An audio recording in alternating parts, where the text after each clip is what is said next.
Andhra style பல்லி சட்னி நல்லா காரசாரமாக டேஸ்ட்டு சூப்பராக இருக்கும். ஏதாவது காரமாக சாப்பிடணும்னு தோணும்போது இந்த சட்னி ட்ரை பண்ணி பாருங்கள். அவ்வளோ டேஸ்ட்டாக இருக்கும். இது வந்து இட்லி, தோசை, சப்பாத்தி எல்லாத்துக்குமே செட் ஆகும். இதுக்கு வந்து ஃபஸ்ட்டு 1 கப் அளவுக்கு நிலக்கடலையும் நல்லா வறுத்து எடுத்து வச்சுக்கோங்க. 2 பச்சை மிளகா, 4 பல் பூண்டு இதையும் வதக்கி வச்சுக்கோங்க. இது எல்லாத்தையும் ஒரு மிக்ஸி ஜாரில் மாற்றி தேவையான அளவு உப்பு சேர்த்துட்டு ஒரு சின்ன துண்டு புளியை ஊற வச்சு அந்த தண்ணி கூடவே சேர்த்து நல்லா நைஸாக அரைச்சி எடுத்துக்கோங்க. அதுக்கப்புறமா 1 ஸ்பூன் அளவுக்கு ஆயில் சேர்த்துட்டு 1/4 ஸ்பூன் ஜீரகம், 2 வரமிளகாய், ஒரு கொத்து கருவேப்பிலை போட்டு தாளித்து அது கூட சேர்த்து கலந்து விட்டுக்கோங்க. அவ்வளோதான், சட்னி சூப்பராக ரெடி ஆயிடுச்சு. அதுக்கப்புறமா நான் வந்து இன்றைக்கி ராகி அடை தான் ரெடி பண்ணியிருந்தேன். இது ரெண்டோட காம்பினேஷனும் அவ்வளோ சூப்பராக இருக்கும்.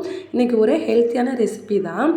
இந்த ராகி அடைக்கு முக்கியமான ஒரு இன்க்ரீடியன்ஸு முருங்கைக்கீரை தான். அந்த முருங்கைக்கீரையும் வெங்காயம், பச்சை மிளகா, கொத்தமல்லி தழை, கருவேப்பிலை இது எல்லாத்தையும் லைட்டாக வதக்கிட்டு லைட்டாக உப்பு சேர்த்துக்கலாம். ராகி மாவு கூட சேர்த்து நல்லா கலந்து விட்டுட்டு கொஞ்சம் கொஞ்சமாக தண்ணி சேர்த்து நல்லா பிசைஞ்சு வச்சுக்கலாம். அதுக்கப்புறமா தோசைக்கல்ல அடை மாதிரி தட்டி எடுத்தால் சூப்பரான ராகி அடை ரெடி ஆயிடும்.